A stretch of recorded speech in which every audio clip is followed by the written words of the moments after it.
اعوذ باللہ من الشیطان اللعین الرجیم بسم اللہ الرحمن الرحیم الحمد للہ رب العالمین والصلاة والسلام والتحیۃ والاکرام علی اشرف الانبیاء والمرسلین وعلى آلہ الطیبین الطاہرین المعصومین ولعنۃ اللہ علی اعدائہم اجمعین اما بعد فقد قال اللہ تبارک وتعالی في محكم كتابه المجيد بسم الله الرحمن الرحيم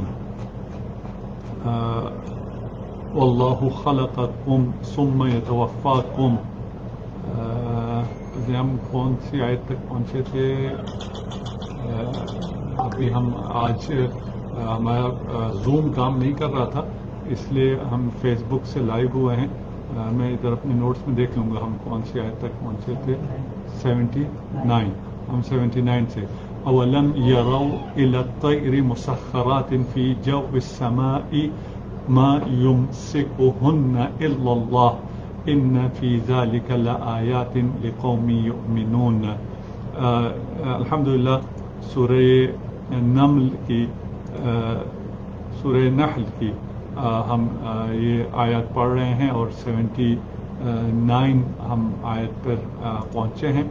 اور اگر خدا ہمیں توفیق دے اور ہم کر سکیں، ہماری خواہش ہے اور کوشش ہے انشاءاللہ پورا قرآن ہم اس طرح تفسیر کر سکیں اور پورے قرآن کو ہم سمجھ سکیں.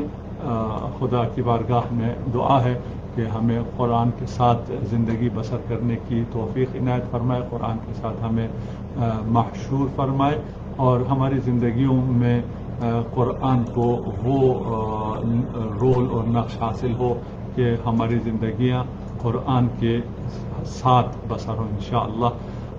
اور وہ مومنین اور مومنات اور اکثر ہماری مومنات، ہماری بہنیں، ہماری مائیں ہمارے ساتھ ہیں جو جنہوں نے قرآن سے بہت کچھ حاصل کیا ہے اور ان کے ایمان اور ان کے اخلاص کی بدولت خدا نے ہمیں بھی توفیق دی ہے. آج زوم پہ ویسے ہماری لائیو ہوتی تھی تو زوم پر بھی اور فیس بک پر بھی. زوم ہمارا کام نہیں کر رہا، کوئی سافٹ ویئر پرابلم ہے، اس کی وجہ سے ہم ابھی صرف فیس بک پر لائیو ہیں. شاید سوال نہ کر سکیں. آپ اگر ٹیکسٹ میں سوال چھوڑ دیں اور علی عارف ہم تو ہمیں آخر میں بتا دیں وہ سوال تو ہم وہ سوال بھی لے لیں گے. سورہ مبارکہ نحل ہے اولم یروا الی الطیر. یہاں پر گزشتہ آیت اگر آپ کو یاد ہے اس سے پہلے واللہ اخرجکم من بطون امہاتکم لا تعلمون شیئا، خدا نے جب آپ کو ماؤں کی شکموں سے نکالا، تمہیں خدا نے جب ماں کی شکم سے نکالا، لا تعلمون شیئا کچھ نہیں جانتے تھے، وجعل لکم السمع والابصار والافئدہ آپ کے لیے کان قرار دیے، آنکھیں بنائی اور دل بنایا. اس کے بعد اب اس آیت کو آپ ذہن میں رکھیے اور اس آیت کو پڑھیے. اولم یروا الی الطیر کہ کیا آپ ان پرندوں کو نہیں دیکھتے مسخرات فی الجو جو فضائے آسمان میں مسخر ہیں، ما یمسکہن الا اللہ انہیں اللہ کے سوا کسی نے تھام کے نہیں رکھا.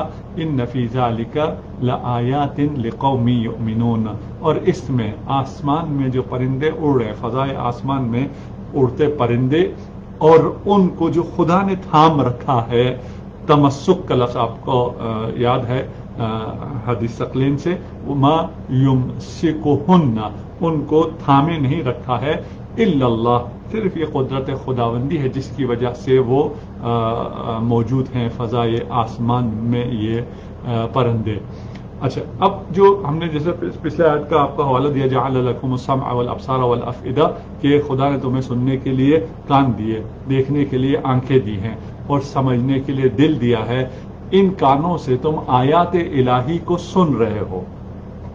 یہ آیات الہی آپ سن رہے ہیں، انہی کانوں سے سن رہے ہیں، اور ان آیات کو سننے کے بعد اب سمع کو چھوڑ کے ابصار پر آ گئے کہ ابصار میں اولم یرو، تم دیکھتے نہیں ہو، اور دیکھنا بھی کس طرح ہے، تم اس کرۂ خاکی پر خلیفہ بنا کر بھیجے گئے ہو، لیکن اس زمین کے ہو کے نہ رہو، سر بلند سرفراز کر کے آسمانوں کی طرف، بلندیوں کی طرف دیکھو، تمہارا سر اٹھایا جا رہا ہے، تمہاری ہمتوں کو بلند اور بالا کیا جا رہا ہے، اور تمہیں آسمان کی طرف دیکھنے کی دعوت دی جا رہی ہے کہ سنو آیات الہی کو، دیکھو آسمان کی جانب، بلند نگاہ رکھو، اور وہاں کیا دیکھنا ہے، وہاں پرندوں کو دیکھو کہ اس کائنات میں جہاں یہ زمین معلق ہے اور آسمانوں کو بھی بغیر نظر آنے والے ستونوں نے اٹھا رکھا ہے، وہاں اس فضائے آسمان میں پرندے تمہیں نظر آئیں گے،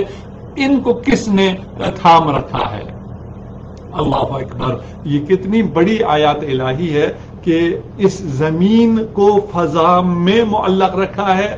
وہ تو آپ کو اس طرح محسوس نہیں ہوگا، یعنی ہر شخص اگر زمین سے آسمان کی طرف دیکھے تو وہ کیونکہ خلا میں اس طرح نہیں دیکھ سکتا جس طرح آج البتہ لوگ دیکھ رہے ہیں اور خلا سے تصویریں آ رہی ہیں تو زمین بھی آپ کو معلق نظر آتا ہے. تو اس زمانے کے لوگوں کے لیے کیونکہ یہ نظر آنا ممکن نہیں تھا تو کہا کہ اس آسمان کی فضا میں دیکھو پرندے معلق ہیں اور انہیں کشش ثقل کے باوجود یہ زمین پر نہیں آ رہے اور اس لطیف ہوا پر یہ محو پرواز ہے. آج بھی بہت اچھی ہوائیں چل رہی تھی شام کو اور اس ہواؤں میں پرندے مزے لے لے کر پرواز کر رہے تھے اور اس کو دیکھ کر آپ کو نظام فطرت اور خدا کی نظام خلقت اور اس کا حسن اور اس کا یہ نظام جس میں اس نے ان پرندوں کو خلق کیا ہے اور ایسے خلق کیا ہے کہ یہ پرندے خدا نے انہیں ہوا میں تیرنے کی صلاحیت دی ہے، پانی اور ہوا کو اجسام کو اٹھانے کی طاقت دی ہے.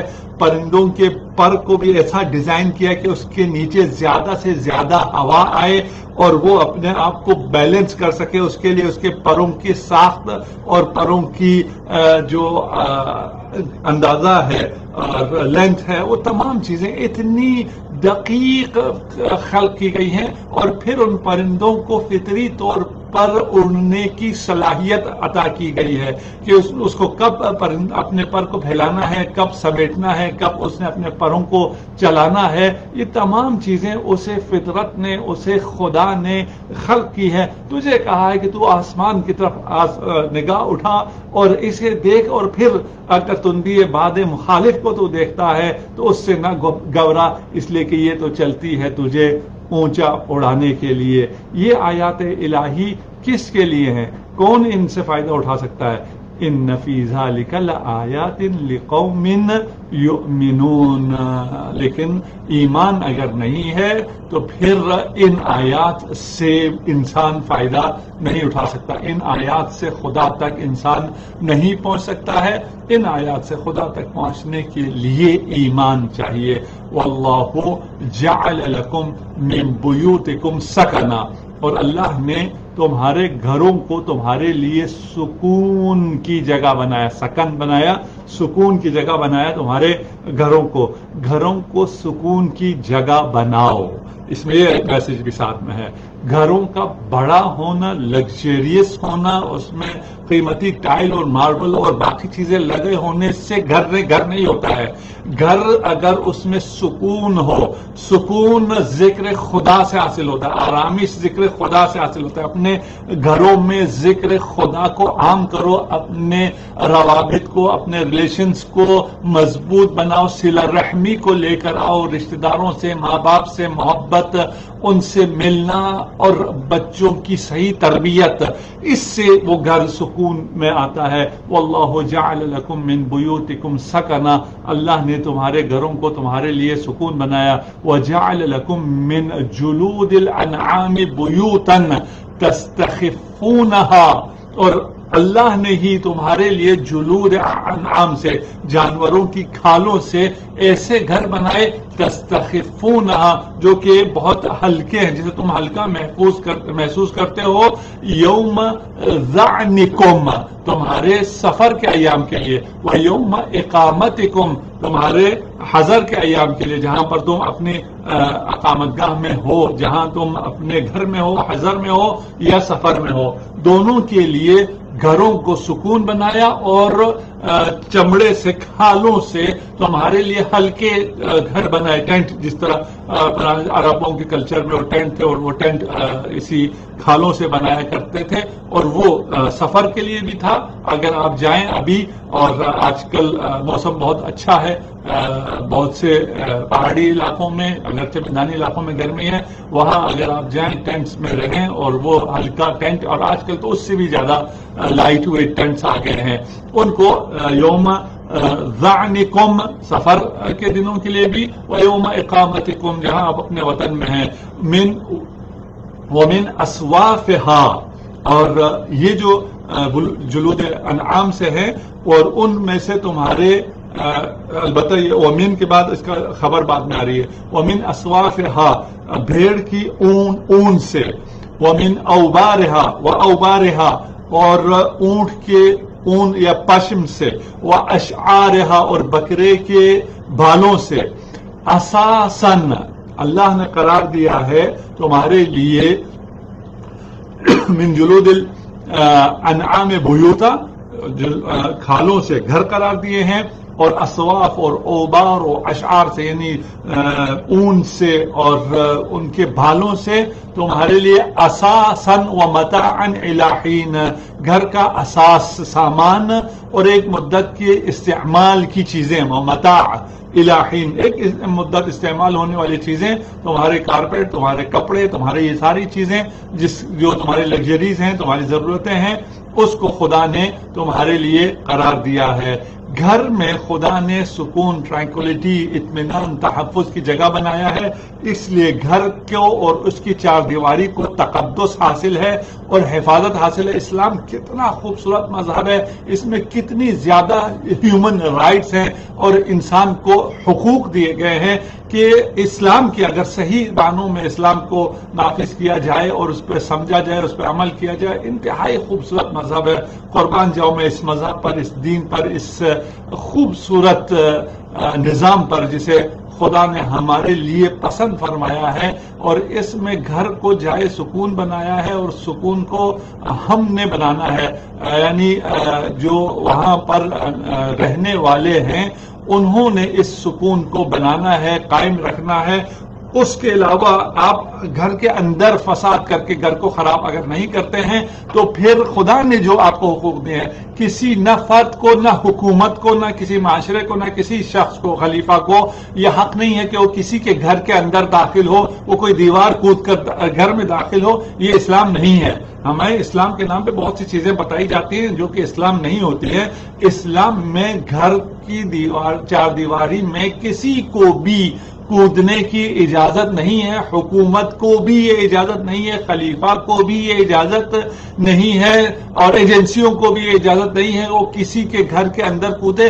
حتی حالت جنگ میں بھی آپ کو یہ اجازت نہیں ہے کہ آپ کسی کے گھر کے اندر کودیں۔ کتنا خوبصورت ہیومن رائٹس ہیں اسلام میں، کاش ہم نے سمجھا ہوتا۔ اور اس کے بعد پھر سفر میں آپ کے لیے ٹینٹس کو بنایا ہے، اور گرمیوں میں میں نے پہلے بھی دعوت دی تھی، اور اس سال البتہ میں اس لیے دعوت نہیں دے سکتا کہ آن لائن بہت جگہ تک جا رہا۔ پچھلے سال ہم کیونکہ یہاں آ کے پڑھتے تو اپنی کلاس کو ہم نے دعوت دی تھی کہ وہ اسکردو آئیں، بلتستان آئیں، وہاں سیاحت کریں، ہم ان کی پذیرائی وہاں کریں گے انشاءاللہ۔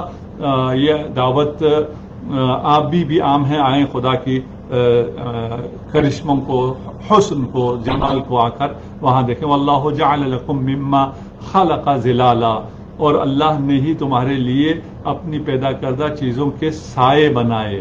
جعل لکم مما خلق ظلالا، اپنی پیدا کردہ چیزوں میں سے تمہارے لیے سائے بنائے. اور کتنا اہم ہے یہ چیز جو تمہیں شاید نظر ہی نہیں آتی ہے. سایہ بھی کوئی نعمت ہے، سائے میں بھی کوئی حکمت ہے، تمہیں تو پتہ ہی نہیں ہے. خدا تمہیں توجہ دلا رہا ہے کہ خدا نے تمہارے لیے سایہ بنایا. وجعل لکم من الجبال اکنانا، اور پہاڑوں میں تمہارے لیے پناہ گاہیں بنائی. وجعل لکم سرابیل تقیکم الحر، اور تمہارے لیے ایسی پوشاکیں بنائی، آؤٹ فٹس بنائی ہیں جس کے ذریعے تم گرمی سے محفوظ رہتے ہو. وسرابیل تقیکم بأسکم، اور ایسی پوشاکیں بنائی ہیں جو تمہیں جنگ سے محفوظ رکھتی ہیں. کذالک یتم نعمتہ، اس طرح خدا اپنی نعمتوں کو پورا کرتا ہے. لعلکم تسلمون، شاید تم فرما بردار ہو جاؤ. نیکسٹ آیت ہم کریں پھر ایک ساتھ کریں گے 3 آیتوں کو. فإن تولوا فإنما عليك البلاغ المبين، اور اگر یہ لوگ منہ پھیر لیں، یہ تمام نعمتیں بھی ہیں، ان تمام نعمتوں کا آپ نے بیان بھی فرما دیا، ان کو بتا بھی دیا، پھر بھی یہ منہ پھیر لیتے ہیں جہنم جائیں. اگر فإن تولوا فإنما عليك البلاغ المبين، اے رسول آپ پر واضح انداز میں تبلیغ کرنا آپ پر فرض ہے، آپ کے ساتھ یہی ہے. آپ بھی جو باقی لوگوں کو بتاتے ہیں تو بہت زیادہ اس میں اتنے وہ نہ ہو جائیں کہ آپ اپنے آپ کو نقصان پہنچائیں یا دوسرا آپ سے بہت دور ہو جائے. آپ کو اچھے پیرائے میں اچھے انداز میں بات پہنچانی ہے. ماننا ہے مانے، نہیں مانتا اس کے اپنی قسمت، اس کے اپنی قیامت. یعرفون نعمت اللہ ثم ینکرونہا، یہ لوگ اللہ کی نعمات کو پہچان لیتے ہیں. جب خدا اتنا کھول کر ان آیات کو بیان فرما رہا ہے، اور جو ان آیات کو سن رہے ہیں، اور جو اس کائنات کو دیکھ رہے ہیں، اس خالق کو جانتے ہیں کہ اس خالق نے ہی اسے انہیں خلق کیا ہے. جس سے پوچھے وہ کہیں گے کہ ہمیں خدا نے ہی خلق کیا ہے. یعرفون نعمت اللہ کی نعمتوں کو پہچانتے ہیں. ثم ینکرونہا، اس کے بعد اس کا انکار کرتے ہیں. اکثرهم الکافرون، اکثریت کے پیچھے نہ جاؤ، اکثریت کافر ہے، وہ اس بات کو سمجھتی ہی نہیں ہے. اکنان کن جو ہے ہر اس چیز کو کہتے ہیں جس چیز کو میں محفوظ رکھا جا سکے. کأنہم بیض مکنون، گویا وہ محفوظ انڈے میں ہیں.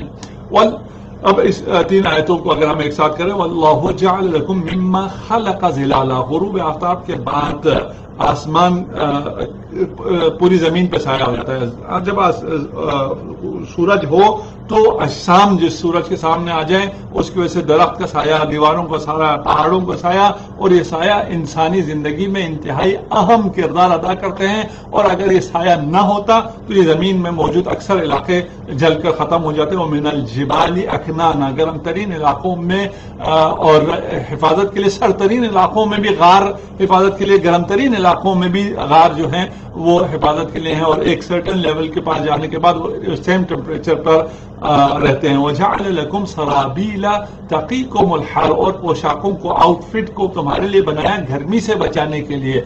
جو لباس گرمی سے بچا سکتا ہو وہ سردی سے تو یقیناً بچائے گا. یعنی ویسے سوچا یہ جاتا ہے کہ جس نے اگر لباس پہنا ہوا تو اس کو گرمی لگتی، نہیں، یہ لباس آپ کو گرمی سے بھی بچاتا ہے. اور گرم علاقوں میں آپ نے دیکھا ہے، ہمارے گرم علاقوں میں، پنجاب کے ان علاقوں میں، سندھ میں، لوگ رومال سر پہ رکھتے ہیں گرمی سے بچنے کے لیے.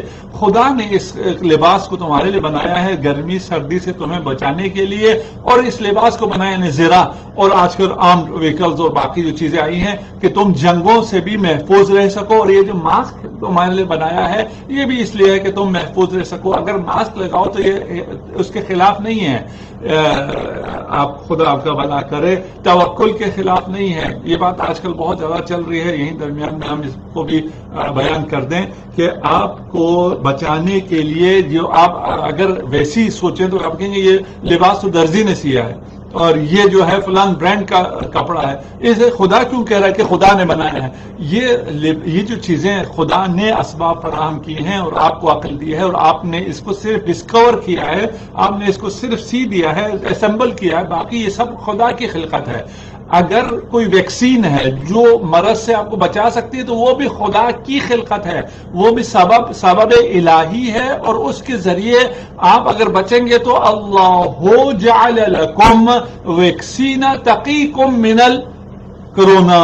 یہ عربی میں نے کہہ دیا، ویسے جملہ وہ نہیں ہے اسی آیت کے، یعنی اللہ نے ہی آپ کے لیے ویکسین بنائی ہے تاکہ آپ کو کرونا سے محفوظ رکھا جا سکے. ابھی میں کیونکہ میں سائنٹسٹ نہیں ہوں، سائنس میرا شعبہ نہیں ہے، اس لیے میں اس کو ڈیفینڈ نہیں کر رہا ہوں کہ ویکسین صحیح ہے یا غلط ہے، لیکن یہ بات غلط ہے کہ میں خدا پہ توکل کرتا ہوں تو میں کورونا سے بچنے کے لیے، کووڈ سے بچنے کے لیے ویکسین کا سہارا نہ لوں۔ اگر میں ویکسین کا سہارا لیتا ہوں تو میں خدا کا سہارا لے رہا ہوں، اور خدا نے مجھے ویکسین کے ذریعے پھر کووڈ سے یا کسی وائرس سے بچایا ہے، اگر یہ بات ہماری سمجھ میں آ گئی ہو۔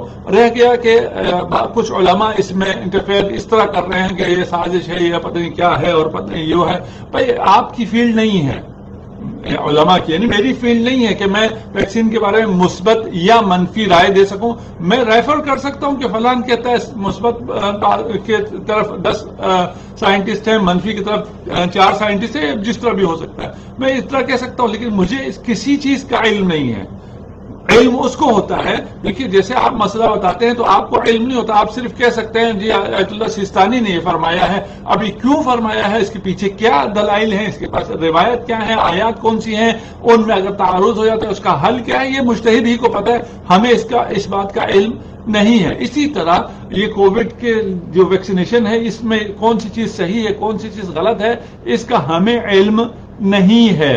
ہمیں سے مراد جو سائنٹسٹ نہیں ہیں، مخصوصاً علماء، ان کی یہ فیلڈ نہیں، ان کو اس بات کا علم نہیں ہے، تو انہیں پھر اس کو کوئی سنی سنائی چیزوں کو بغیر علم بغیر تحقیق کے آگے اس طرح نہیں بڑھا دینا چاہیے کہ جہاں پر کوئی ایسی چیز بنتی ہو کہ ہاں جی ادھر تو سازش کی بو آ گئی اور ادھر تو فلان ہو گیا، کہیں خدا نہ خواستہ۔ دیکھیے یہ خبر یہ بھی چل رہی ہے کہ جو ویکسین لگائیں گے وہ 2 سال میں مر جائیں گے، وہ تو چلے، ایک شخص نے کہا جو کہ ابھی 89 ایئر کا ہو گیا، وہ 60 کیا گیا، وہ 80 بھی گیا، اور اس کے ابھی پتہ نہیں دماغی توازن ٹھیک ہے یا نہیں ہے، جوانی میں اس نے نوبل پرائز لیا، تو وہ جوانی کی بات ہے۔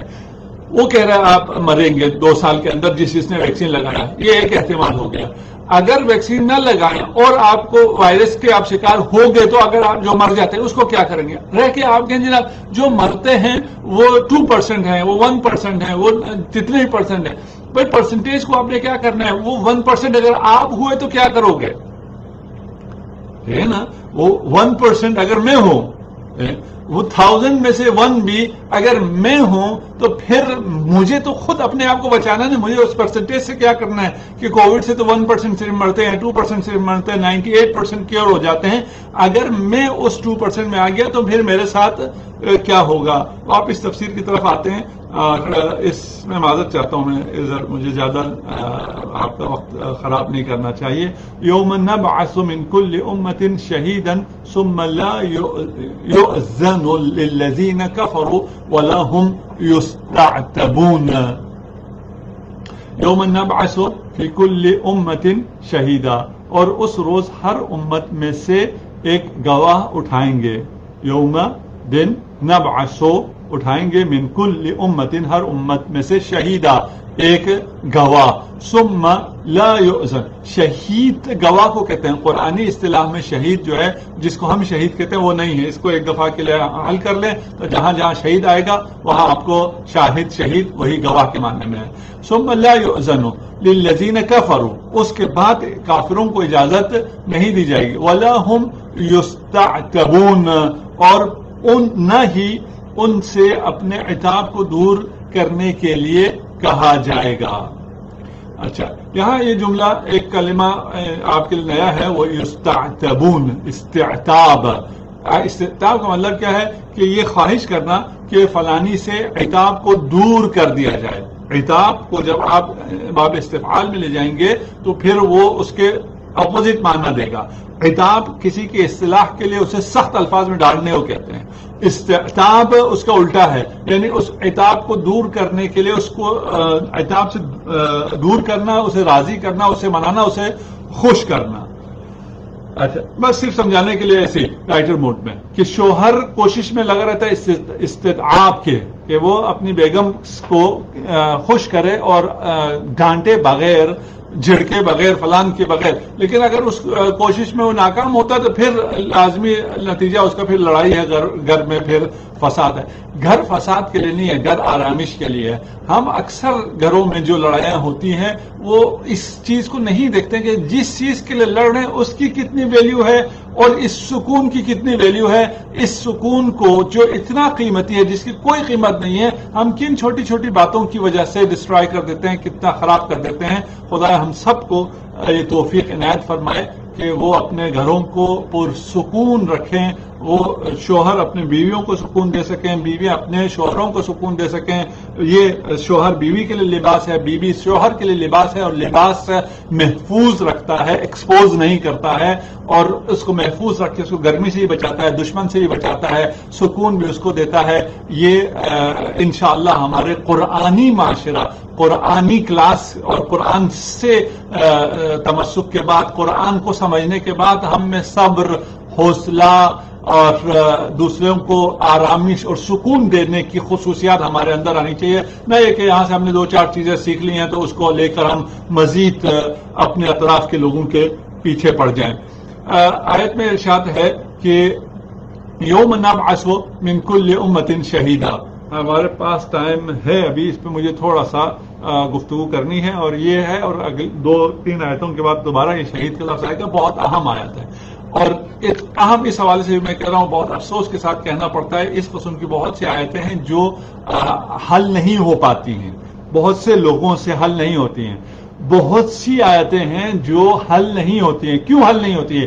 آپ نے بیسک اپنے فارمولاز کو خراب کیے ہوتے ہیں، آپ نے اپنے گراؤنڈز کو خراب کیے ہوتے ہیں، آپ نے بہت سی مسلم قرآنی حقائق کا انکار کیا ہوا ہوتا ہے، نہیں مانا ہوتا ہے، اس کی جگہ آپ نے کچھ اور بنا دیا ہوتا ہے، اور اس کے بعد پھر قرآن کی بہت سی چیزیں آپ سے حل ہوتی ہی نہیں ہیں. اور جب حل نہیں ہوتی ہیں، اور جب آپ اس کا ترجمہ کرتے ہیں، تفسیر کرتے ہیں، تو پھر آئیں بائیں شائیں کرتے ہیں، اور بہت سی ایسی باتیں کرتے ہیں جس کی وجہ سے عام انسانوں کو پتہ ہی نہیں چلتا کہ یہ اسکالر یہاں کیا کر گیا، اور یہاں کہاں سے وہ ڈنڈی مار گیا، کہاں سے وہ پتلی گلی سے نکل گیا، اور کہاں وہ ابہام گوئی کر کے چلا گیا ہے. یہاں قرآن میں کوئی اس قسم کا ابہام نہیں ہے کہ کوئی بات قرآن کرے اور وہ سمجھ میں آنے والی ہی نہ ہو. اس لیے ذرا دقت کیجیے گا، مخصوصاً اس قسم بہت سے ہیں، 1-2 جگہ نہیں ہیں، اور علت وہی ہے، جب در اہل بیت کو چھوڑو گے تو پھر کچھ بھی سمجھ میں نہیں آئے گا. جب علم کو چھوڑو گے تو پھر کیسے قرآن سمجھ میں آئے گا؟ ممکن نہیں ہے علم کو چھوڑ دیں قرآن سمجھ میں آ جائے.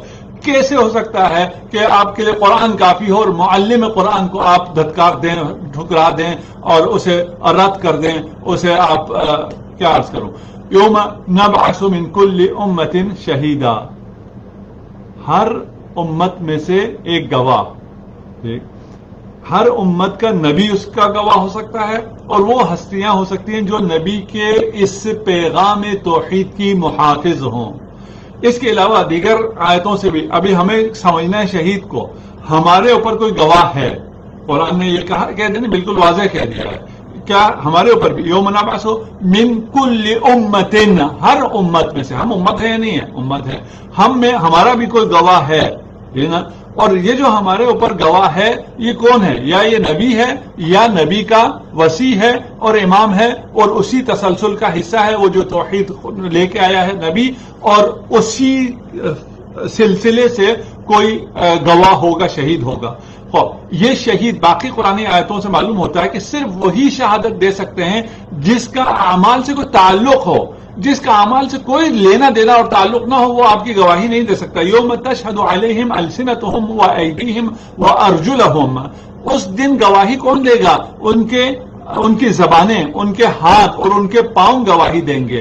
کیوں؟ اس لیے کہ ہاتھ، پاؤں اور زبانوں کا اس واقعے سے ربط ہے، اس واقعے سے ان کا ریلیشن ہے، انہوں نے اس کو ہوتے دیکھا ہے، انہی ہاتھوں کے ذریعے یہ گناہ انجام پایا تھا، یہ گواہی دیں گے. ان ہاتھوں میں اور زبانوں میں زبان آ جائے گی، پاؤں بول اٹھے گا، پس غیر مربوط شخص گواہی نہیں دے سکتا. ایک اور دوسرا یہ ہے کہ گواہی ہے یہ عینی شاہد گواہ ہو سکتا ہے، جس نے اپنی آنکھوں سے خود دیکھا ہو، اور خود دیکھنے کے بعد بھی صرف ظاہری اعمال کے نہیں بلکہ اعمال کی حقیقت پر بھی گواہی دی جائے گی. وَيَقُولُ أَشْهَادُ هَؤُلَاءِ الَّذِينَ كَذَبُوا عَلَى رَبِّهِمْ. یہ وہ لوگ ہیں جنہوں نے اپنے رب پر جھوٹ باندھا تھا. یہ صرف ٹیپ ریکارڈ نہیں ہے کہ جو کچھ آپ نے کیا ہے گواہ نے اس کو ریکارڈ کر دیا اور اس دن وہاں پلے ہوگا. نہیں، یہ سب حقائق کو سمجھ رہا ہوگا، اور ان قرآن کو غلط بیان کرنے والوں کے بارے میں خود قرآن آ کے کہے گا، یا یہ گواہ آ کے کہیں گے کہ انہوں نے جھوٹ باندھا تھا. بس قیامت کے دن ظاہری اعمال کا نہیں بلکہ حقائق کے مطابق اس کا مواخذہ ہوگا، حقائق کے مطابق ہی یہ گواہ گواہی دیں گے. وَلَكِنْ يُؤَاخِذُكُمْ بِمَا كَسَبَتْ قُلُوبُكُمْ، ہاں جو قسمیں تم سچے دل سے کھاتے ہو ان کا مواخذہ ہوگا. تم کن سچے دل سے جو قسم کھا رہے اس کا خدا کو علم ہوگا. بس یہ جو گواہ ہیں انہیں حقائق کا علم ہوگا. یہ فقط آپ کے اعمال پر گواہ نہیں ہوں گے بلکہ آپ کے عقائد پر بھی گواہ ہوں گے. انہیں پتا ہوگا کہ آپ کے دل میں ایمان ہے یا نفاق ہے. اور یہ جو شاہد ہیں، یہ شاہد اور گواہ جو ہیں وہ خدا کی بارگاہ میں حاضر ہوں گے اور ان شاہدوں پر رسول خدا شاہد ہوں گے. اللہ اکبر. ٹھیک، بس یہ گواہ کون ہیں؟ اگر در امامت سے ہٹ جائیں آپ گواہ ڈھونڈ ہی نہیں سکتے. جب گواہ ڈھونڈ ہی نہیں سکیں گے اس آیت میں آپ پھر آئیں بائیں شائیں کریں گے، یہ بہت واضح ہے. لہذا یہاں پر گواہ سے مراد ائمہ طاہرین ہیں. امام زمانہ عجل اللہ فرجہ الشریف ہمارے اعمال پر، ہمارے ایمان پر، ہمارے عقائد پر گواہ ہیں، اور امام کی گواہی پر رسالت مآب صلی اللہ علیہ وآلہ وسلم گواہی دیں گے. اسی لیے امام باقر علیہ السلام نے فرمایا لا یکون شہداء علی الناس الا الائمہ والرسل، گواہ جو ہے صرف ائمہ اور رسول ہوں گے. اما الامہ، امت گواہ ہو سکتی ہے نہیں ہو سکتی؟ اس زمانے میں بھی یہ تھا. گواہ کون ہے جی؟ امت گواہ ہے. امت پر گواہ کیا مطلب ہے؟ فإنہ غیر جائز. امام ارشاد فرما رہے ہیں کہ امت پر گواہ نہیں ہو سکتی ہے. کیوں؟ اس لیے کہ امت میں سے ایسے لوگ بھی ہیں جن کی گواہی ایک گٹھی ساگ کے اوپر بھی قبول نہیں ہوگی. یعنی امت میں جو لوگ ہیں ابھی اکثریت ایسے ہیں جن کی گواہی کے لیے وہ نہ صادق ہے نہ امین ہے. ایک گٹھی ساگ کے بارے میں بھی ان کی گواہی قبول نہیں ہوتی. دنیا میں قیامت کے دن ان کی گواہی خدا قبول کرے گا؟ نہیں ہو سکتا. اسی لیے امام جعفر صادق علیہ السلام ارشاد فرماتے ہیں نحن شہداء اللہ علی خلقہ. یہ دعویٰ کرنے والا بھی کسی کے پاس نہیں ہے کوئی کہہ سکے کہ ہم گواہ ہیں اور ہم گواہی دیں گے. خدا کی بارگاہ میں گواہی دینے والا وہ صاحبان علم چاہیے، وہ من عنده علم الکتاب چاہیے، تب جا کے وہ گواہی دے سکتے ہیں. ابھی ہم 98 پر پہنچیں گے، اس کا پھر گفتگو کرتے ہیں. دوبارہ آ رہا ہے وَإِذَا رَأَى الَّذِينَ ظَلَمُوا الْعَذَابَ فَلَا يُخَفَّفُ عَنْهُمْ وَلَا هُمْ ينظرون. اور جب ظالم لوگوں وَإِذَا رَأَى الَّذِينَ ظَلَمُوا، اور جب ظالم دیکھ لیں گے العذاب عذاب کو، فَلَا يُخَفَّفُ عَنْهُمْ، پھر یہ عذاب ان سے کم نہیں ہوگا، تخفیف نہیں ہوگی. وَلَا هُمْ ينظرون، اور ان کو مہلت نہیں دی جائے گی. یہ کافی دفعہ اس بات کو کر چکے ہیں کہ موت جب آتی ہے اور موت کا جو آخری لحظہ ہے اسی میں کافر کو عذاب کا بھی اور جہنم کی طرف دھکیلا جاتا ہے اور اس کو بتا دیا جاتا ہے، اور مومن بھی ائمہ کی رسالت مآب صلی اللہ علیہ وآلہ وسلم کی زیارت کرتا ہے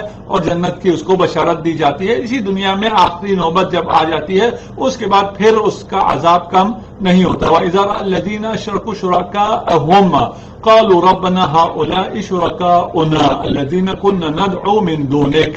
اور جب یہ لوگ جو شرک کرنے والے لوگ ہیں یہ اپنے شرکاء کو دیکھیں گے. قیامت ہے، قیامت کے دن سب کچھ کھل گیا ہے، اور یہ اپنے شرکاء کو دیکھیں گے جن کے شرک کرتے تھے. قالوا ربنا هؤلاء شركاؤنا، یہ ہمارے شریک ہیں، یہ وہ ہیں جو ہمارے وہی شریک ہیں جنہیں ہم تیرے بجائے پکارتے تھے. الذین کنا ندعو من دونک، تمہیں چھوڑ کر انہیں پکارتے تھے، یہ وہ ہمارے شرکاء ہیں. فَأَلْقَوْا إِلَيْهِمُ الْقَوْلَ إِنَّكُمْ لَكَاذِبُونَ، تو وہ شرکاء اس بات کو مسترد کر دیں گے اور کہیں گے إِنَّكُمْ لَكَاذِبُونَ، بے شک تم جھوٹ بولتے ہو، تم جھوٹے ہو، لائر ہو تم. إِذَا رَأَى الَّذِينَ أَشْرَكُوا، یہاں پر خدا اس بات کی تکذیب نہیں کر رہا ہے کہ انہوں نے شرک نہیں کیا. نہیں یہ لوگ جن کو یہ بت جو ان کے بت تھے شریک تھے وہ یہ بھی نہیں کہہ رہے کہ انہوں نے شرک نہیں کیا، بلکہ یہ کہہ رہے ہیں کہ ہم فی الواقع شریک نہیں تھے. یہ جو جن کو شرک کر کے مشرکین نے بنایا ہے، اب وہ حضرت عیسیٰ کو آپ مشرکین شرک کر کے بنائیں، یا کسی امام کو یا کسی نبی کو یا کسی پتھر کو، جس کو بھی، کسی ولی کو، جو بھی جن کو بھی وہ شرک کریں اور خدا کو چھوڑ کر ان سے مانگے، تو پھر وہ ان کو جھٹلا دیں گے اور کہیں گے کہ یہ جھوٹے ہیں. جھوٹے کا مطلب یہ ہے کہ ہم معبود تھے ہی نہیں، انہوں جھوٹے معبودوں کی عبادت کرتے ہیں، جھوٹے معبودوں سے یہ مانگتے رہے ہیں. مانگنا سچ ہے، انہوں نے مانگا ہے، لیکن کیونکہ عبادت ہماری ہو ہی نہیں سکتی تھی، ایک موہوم عبادت ہے، یہ سب جھوٹ تھا. وَأَلْقُوا إِلَى اللَّهِ يَوْمَئِذٍ السَّلَمَ وَضَلَّ عَنْهُمْ مَا كَانُوا يَفْتَرُونَ. اور اس دن وہ اللہ کے آگے سر تسلیم خم کر دیں گے، لیکن اس دن بہت دیر ہو چکی ہوگی. اس دن سب کے سب مسلمان ہو جائیں گے، سب کے سب تسلیم ہو جائیں گے، لیکن اس دن دیر ہو چکی ہوگی. دیر ہونے سے پہلے ابھی تسلیم ہو جاؤ. وَأَلْقُوا إِلَى اللَّهِ يَوْمَئِذٍ السَّلَمَ وَزَلَّ عَنْهُمْ مَا كَانُوا يَفْتَرُونَ. اور ان کی افترا پردازیاں ناپید ہو جائیں گی. الذین کفروا وصدوا عن سبیل اللہ. مجھے بہت خوف آتا ہے اس آیت سے، ذرا اس کو غور سے سنیے گا اور غور سے پڑھیے گا. الذین کفروا، جنہوں نے کفر کیا. نعوذ باللہ، ہم کفر نہیں کرتے، ہم موحد ہیں، لیکن کفروا کے درجات ہیں. کفران نعمت اگر آپ سے ہوتی ہے یا کسی ایک حکم کو بھی آپ منع کرتے ہیں تو یہ بھی کفر ہے. کسی ایک حکم کو، آپ نماز نہ پڑھیں کفر ہے، آپ حجاب صحیح نہ کریں کفر ہے، آپ حجاب کی صحیح حدود کو رعایت نہ کریں کفر ہے. نہ وہ کافر اصطلاحی کی میں بات نہیں کر رہا. الذین کفروا، جنہوں نے کفر کیا. وصدوا عن سبیل اللہ، اور لوگوں کو راہ خدا سے روکا. جنہوں نے کفر کیا، کسی کا بھی انکار کیا، آپ نے امامت کا انکار کیا اور پھر اس کے بعد راہ خدا سے روکا. اور یہ کام ہم لوگ بہت زیادہ کرتے ہیں. جس برائی میں خود مبتلا ہوتے ہیں کوشش کرتے ہیں اس میں باقیوں کو بھی مبتلا کریں، باقیوں کو بھی اچھائی سے روکتے ہیں.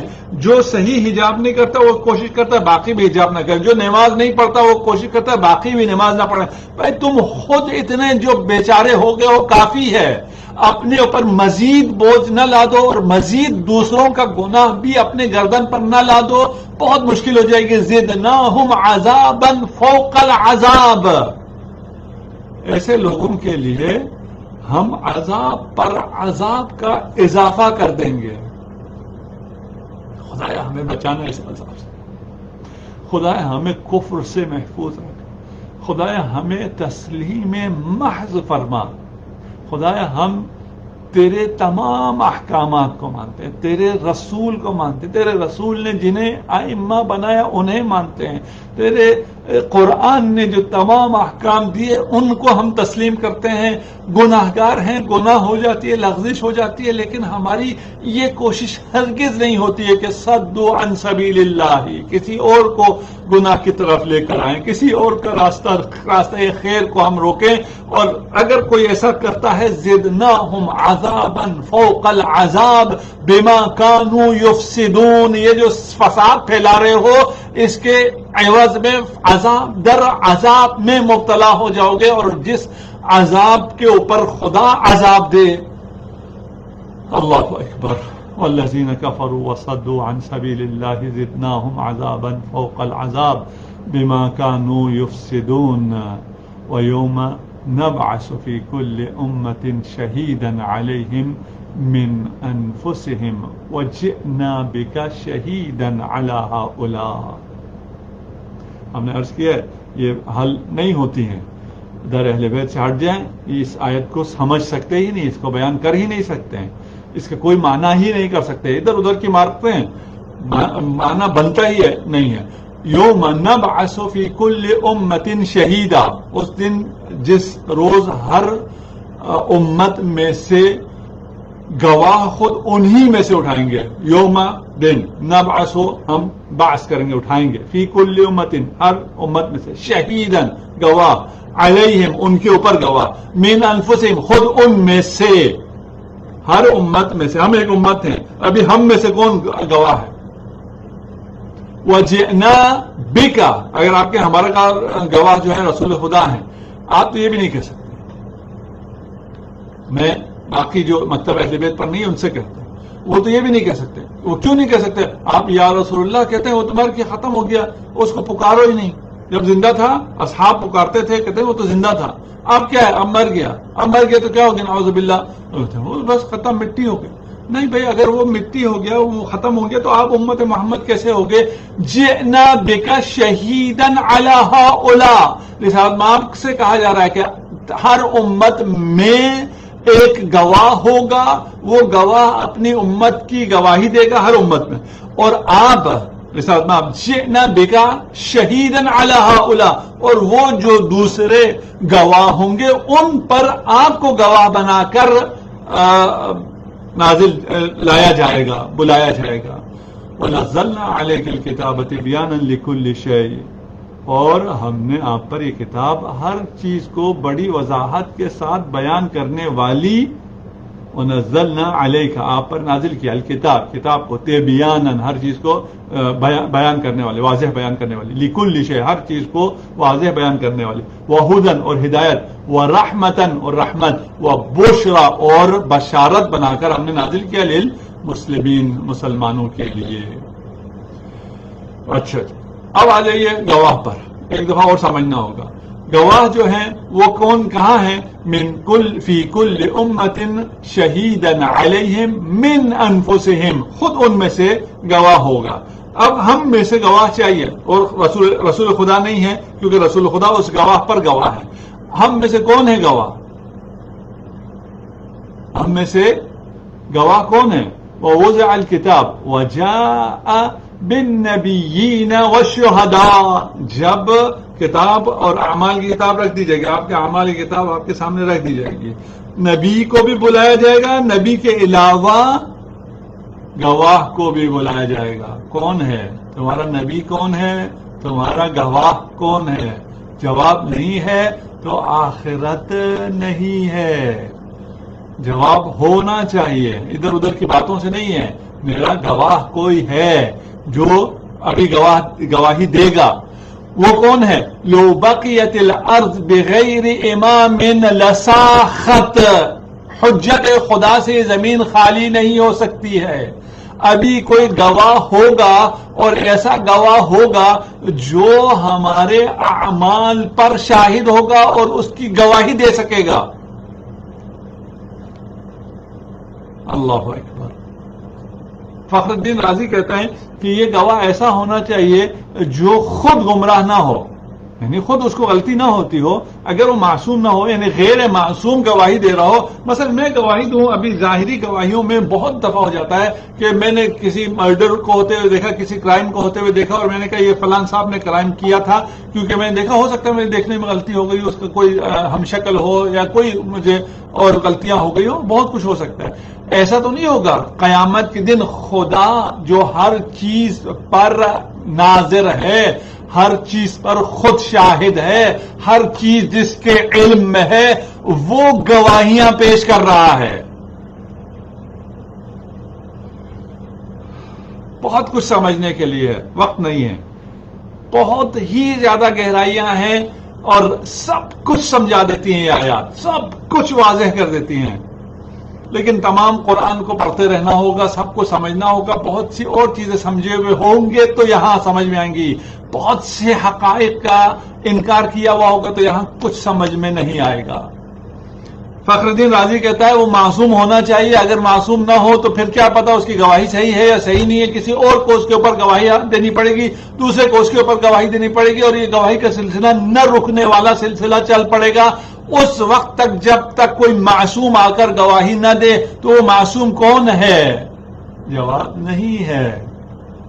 وہ معصوم گواہ کون ہے؟ پھر آئے میں شاید کیا ہے پتہ ہے, کہتے ہیں اجماع امت گواہ ہوگی. اجماع امت کون ہے؟ اجماع امت کو ہم خود اپنے اوپر گواہ ہوں گے. یہ امت کسی چیز پر اس نے اجماع کیا ہے؟ جو یہ جھوک ہے. میں اس پہ زیادہ کیا کہوں. نہیں ہوگا جب تک ایمان نہ لاؤ. سورہ توبہ پڑھو. قل اعملوا فسيرى الله عملكم. عمل کرو. کیوں؟ اس لیے کہ تمہارے عمل کے گواہ کون ہیں؟ اللہ ہو ایک.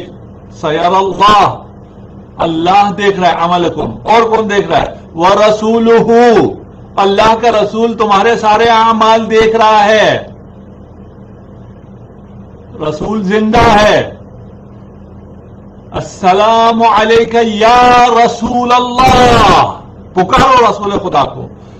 سورہ توبہ بلند آواز میں چیخ کے کہہ رہی ہے کہ تمہارے عمل کو خدا دیکھ رہا ہے، رسول دیکھ رہا ہے، اور بھی کوئی دیکھ رہا ہے؟ نہیں دیکھ رہا. والمؤمنون، اور مومن دیکھ رہے ہیں. کون ہے وہ مومن؟ لاؤ مجھے لا کے دکھاؤ. اجماع مومن ہوتا ہے. تمہارا عمل دیکھ رہا ہے امام معصوم، تمہارے عمل کا شاہد ہے، گواہ ہے. اور اگر وہ امام نہ ہو تو ان آیات کو کیا کہو گے؟ جھٹلاؤ گے آیات الہی کو. آیات الہی کو کیسے جھٹلا سکتے ہو؟ قیامت کے دن تمہارے پاس سوال، اس سوال کا جواب ہونا چاہیے کہ تمہارے اعمال پر کون گواہ ہے اور کس کو تم نے راضی کیا ہے، کس کے مطابق تم نے ان احکام پر عمل کیا ہے. وَنَزَّلْنَا عَلَيْكَ الْكِتَابَ تِبْيَانًا لِكُلِّ شَيْءٍ. قرآن میں ہر چیز کا واضح بیان ہے، لیکن کس کے لیے؟ قرآن موجود ہے تمہیں ہر چیز کا واضح بیان تمہیں ملتا ہے؟ نہیں، یہ تو رسول کے لیے واضح بیان ہے، اہل بیت کے لیے واضح بیان ہے. اسی لیے امام جعفر صادق علیہ الصلوۃ والسلام ارشاد فرماتے ہیں ما من امر یختلف فیہ اثنان الا ولہ اصل فی کتاب اللہ عز وجل ولکن لا تبلغہ عقول الرجال. دو آدمی کسی چیز میں جھگڑا کریں، ایسا نہیں ہو سکتا کہ اس کی اصل، اس کا کلیہ قرآن میں موجود نہ ہو، لیکن عقول رجال، عام لوگوں کی پہنچ اس اصل تک، ان باتوں تک نہیں ہے جو قرآن بیان فرماتا ہے. پھر قرآن سے جو یہ تمام چیزوں کا تبیان قرآن میں موجود ہے، اس کو کس سے لوگے؟ اس کو انہی شاہدوں سے لوگے. ان شاہدوں سے ہٹ کر تمہیں اللہ اکبر نجات حاصل نہیں ہو سکتی ہے. میں اگر دیکھ پاؤں کمنٹس میں سوال ہیں تو میں اسے لے سکوں تو میں سوال لے لوں گا. یہاں آخری جو آیا ہے کنتم خیر امتن کے بھی یہی معانی ہیں. بالکل صحیح ہے. کیا عقل ہے واہ سلام اسلام پر؟ سبحان اللہ. اچھا سوال نہیں ہے یہ تو کمنٹس میں. تو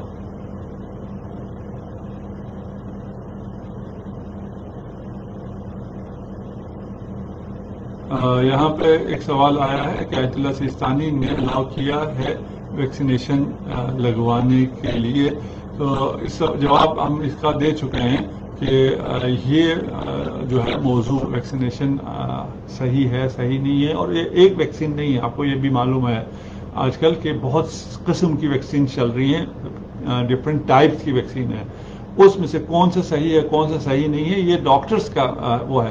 مثلا میں آپ کو ایک اور مثال دیتا ہوں. مثلا آپ نے وہ کیا اپنا ہارٹ کا کیا کراتے ہیں، سی ٹی کراتے ہیں یا آپ نے اینجیوگرافی کرائی جو بھی کرایا، اور اس میں آپ کو کہا کہ آپ کی فلاں چیزیں وہ ہے. آپ کب اس کے لیے پھر آیت اللہ سیستانی سے کسی عالم دین سے رجوع کرتے ہیں کہ آپ اس کے لیے کیا کرنا چاہیے، کون سی دوائی کھانی چاہیے اور کون سا آپریشن کروانا چاہیے؟ آپ ڈاکٹر سے رجوع کرتے ہیں. آپ ڈاکٹر سے رجوع کرتے ہیں، جو ڈاکٹر کہتا ہے اس پر عمل کرتے ہیں. اس کے لیے پھر آپ علماء کی طرف نہیں آتے ہیں. علماء بھی، مجھے بھی جب کوئی چیز ہوگی تو میں بھی ڈاکٹر کے پاس ہی جاؤں گا اور ڈاکٹر سے ہی علاج لوں گا. اور ڈاکٹر سے علاج لیتے ہوئے ہاں البتہ ہمارے پاس جب ہم ڈاکٹر کے پاس جاتے ہیں تو وہ تھوڑا بہت کچھ لوگ اپنے حدود سے پڑھ کر بات کرتے ہیں کہ تمہیں یوں ہو جائے گا، تم ٹھیک ہو جاؤ گے، تم ٹھیک نہیں ہوگے، کیا ہوگے. تو وہاں ہم نے بھی اپنے ڈاکٹروں سے بہت دفعہ کہا کہ تم اپنا علاج کرو، ہمیں حکم یہ ہے کہ تمہارے پاس علاج کے لیے آئیں، تم جس چیز کو تشخیص دیتے ہو تم کرو، اس کے بعد کی چیزیں تمہارے ہاتھ میں بھی نہیں ہے، وہ خدا کے ہاتھ میں ہے. دعاؤں سے بھی شفا ملتی ہے اور بہت سی چیزیں ہیں، لیکن یہ ویکسینیشن کے حوالے سے یہ علماء کا ٹاپک نہیں ہے. آپ کو اگر اطمینان نہیں ہوتا اور آپ ان کو یعنی جو لوگ کہہ رہے ہیں اس کے ساتھ آپ وہ کرتے ہیں تو اس کا اطمینان آپ کا اپنا مسئلہ ہے. بہرحال ابھی کیونکہ 10:03 ہے اور ہمارے وہ احباب جو زوم کی وجہ سے اگر رہ گئے ہیں ان سے ہم معذرت چاہتے ہیں، آپ کے سوالوں سے ہم محروم رہ گئے اور میں خدا کا بہت شکر ادا کرتا ہوں ان خوبصورت سوالوں پر جو آپ اس درس کے بعد اٹھاتے ہیں، قرآن سے متعلق اٹھاتے ہیں، اس آیات جو ہم پڑھتے ہیں ان سے متعلق اٹھاتے ہیں اور انتہائی بہترین سوالات اٹھاتے ہیں. اگرچہ میں اتنا بہتر جواب نہیں دے سکتا، اس کے لیے میں خدا کی بارگاہ میں بھی شرمندہ ہوں، آپ لوگوں سے بھی میں معافی مانگتا رہتا بھی ہوں، ابھی معافی کا طلبگار ہوں. اور خدا اسی بہانے سے ہم جو ڈسکس کرتے ہیں اور جو کچھ ہمارے ناقص علوم ہیں ان کو ساتھ رکھ کے ہم توسل، در حقیقت یہ درس توسل کا درس ہوتا ہے. ہم توسل کرتے ہیں قرآن سے، توسل کرتے ہیں ان شاہدین سے، ان گواہوں سے جو ہمیں دیکھ رہے ہوتے ہیں، ہمارے دل کے حال سے واقف ہوتے ہیں اور وہی ہمارے دلوں میں نور ایمان کو بھر دیتے ہیں. انہی کے فیض سے ہمیں ایمان حاصل ہوتا ہے اور انہی کے فیض سے، انہی کے وجود کی برکت سے ہم قرآن کو سمجھ سکتے ہیں. وَإِلَّا ہم کہاں، یہ قرآن کہاں. خدا سے ہماری دعا ہے کہ خدا ہم سب کو صحت و سلامتی عنایت فرمائے، کرونا وائرس سے ہمیں محفوظ و مصون فرمائے، جو مریض ہیں انہیں شفائے عاجل عنایت فرمائے، ہم سب کو قرآن پر عمل کرنے کی توفیق عنایت فرمائے، قرآن کے ساتھ ہمیں محشور فرمائے، قرآن کے ساتھ ہمیں زندگی بسر کرنے کی توفیق عنایت فرمائے، قرآن کو ہمارا شفیع قرار دے اور تمام ان لوگوں کو جن کی مدحت قرآن میں ہے، ان حجت خدا جو ہمارے اعمال پر شاہد ہیں، انہیں ہمارے اعمال سے شاد فرما، انہیں ہمارے اعمال پر خوش فرما. ہمیں امام زمانہ عجل اللہ فرجہ الشریف کے اعوان و انصار میں قرار دے، امام زمانہ عجل اللہ فرجہ الشریف کے ظہور میں تعجیل فرما. والسلام علیکم ورحمۃ اللہ وبرکاتہ.